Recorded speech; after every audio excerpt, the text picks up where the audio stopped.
Hi, welcome to this very simple tutorial on some squash and stretch text effects. What we're going to be showing you here is just some simple text effects, and I'll go ahead and show you what the final product is. Okay, so as you can see, that's what the final product is going to be looking like, although we're only going to be focusing on this word here, bullying, and the effect we're going for is just that it pops up, stretches a little bit in the middle, and then reaches its final resting point, holds here until the end for the viewers to see it, and then it squashes back down with the rest of the text in order to disappear. It's a very simple and easy way just to make your text look a little bit more interesting for your viewers, and it's a little more fun. So let's get started. So in order to show you this, I'm going to just hide the bullying layer so that I can show you from the start how to do it. What you want to do is have each piece of text on its own layer in an Illustrator file. So this part is on its own layer, this part's on its own layer, and the word bullying is also on its own layer. And once you do that, you just go File, Import, and then select File again. And from here you can go to wherever you have your files kept. I'll just go into here, and any of these Illustrator files will show just for an example. And an important thing to note that you want to do is import it not as footage, but as a composition. And that way, the Illustrator file, when it imports, will break down into each individual layer so that you can edit them individually, and as opposed to footage, which would just flatten the image and make it all look the same, and you wouldn't be able to edit the text individually. So you would click open, but since I already have it imported, I'll just hit cancel, and that imports them right here. And as you can see, we've got the Experience Bullying AI file, and it breaks it down into all the layers nicely right here.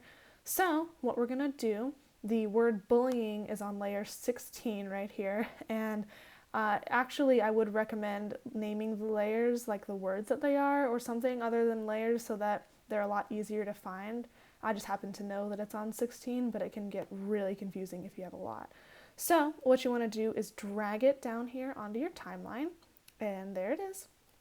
The first thing that you want to do is shrink this down so that it's not showing up for the entire timeline. If you don't know exactly where you want it to be yet, that's fine. Just shrink it down and give it a good estimate. But I already know where I want this to be. I want it to end right here with the rest of the text, and to start right here. That's where I want it to appear because we're lining it up with this hidden bullying layer. So right now, as you can see, it just kind of appears, which is really boring, and that's the kind of reason we're wanting to do this squash and stretch effect, so that it's a little bit more interesting. And it also kind of fits the theme of this video, which talks about online gaming and computers and stuff, and the squash and stretch effect here in particular kind of mimics what a TV looks like when you turn it on and off, or at least what it used to back in the olden days.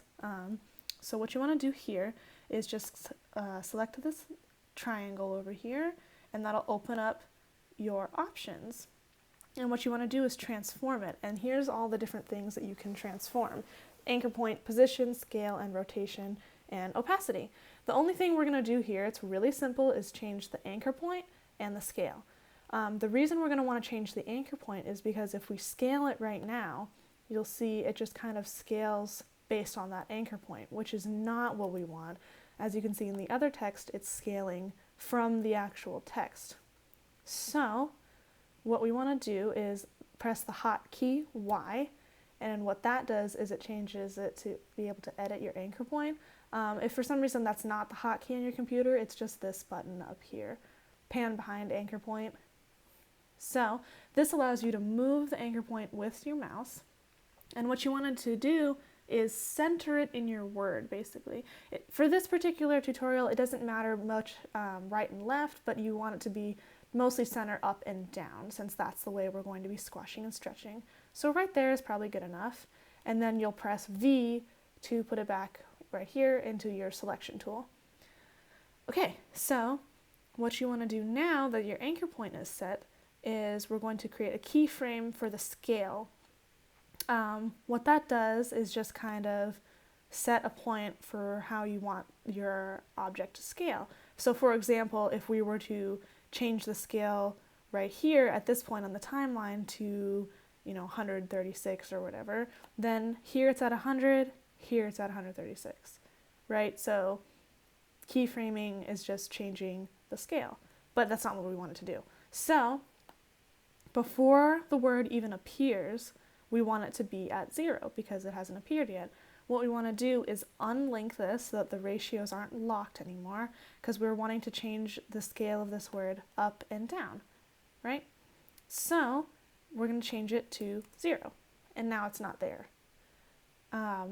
Then we're going to take this timeline, and you don't have to be this precise, but I'm just going to move it 1, 2, 3 steps forward, and we're going to add another keyframe to the scale, but this time it's going to be 115. So see, now it is stretched. It's not quite at the regular scale that this word is going to end up at because it's appearing to be stretched before it reaches its final resting point. So we're going to move forward 3 more. 3, there we go, and then we'll set it to 100. And that's it for this first part. See, it's very, very simple. You just go like that, and now you have the effect. And in addition to that, we're going to make the text go away with the rest of the text. As you can see, they all squash down at the end together at the same time. So here's the last frame of the text. What we want to do is go back 4, 1, 2, 3, 4. And that's where you can see all the text here is at this regular size again. And what we're going to do here is, instead of messing with the numbers, we're just going to click this button, which, as you can see, says add or remove keyframe at the current time. You click that, and what it does is it just adds another keyframe that's the same as the last one. So here it's at 100 and 100%, and here it is also at 100 and 100%. So this whole time in the middle is where it's giving the viewers a little bit of time to read. And then here at the last frame, we're just going to set this back to 0. And there you have it. See, it just kind of shrinks back down. So here we have it pop up, the audience reads it, and it shrinks back down. Very, very easy, but it just gives the text a little bit more fun and a little bit more of an interesting tone to it so that it's not quite as boring for the viewer. So I'll just play it one more time for you.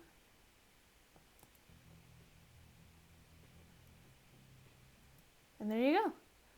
Thank you for watching, and I hope this tutorial was helpful to you. See you next time.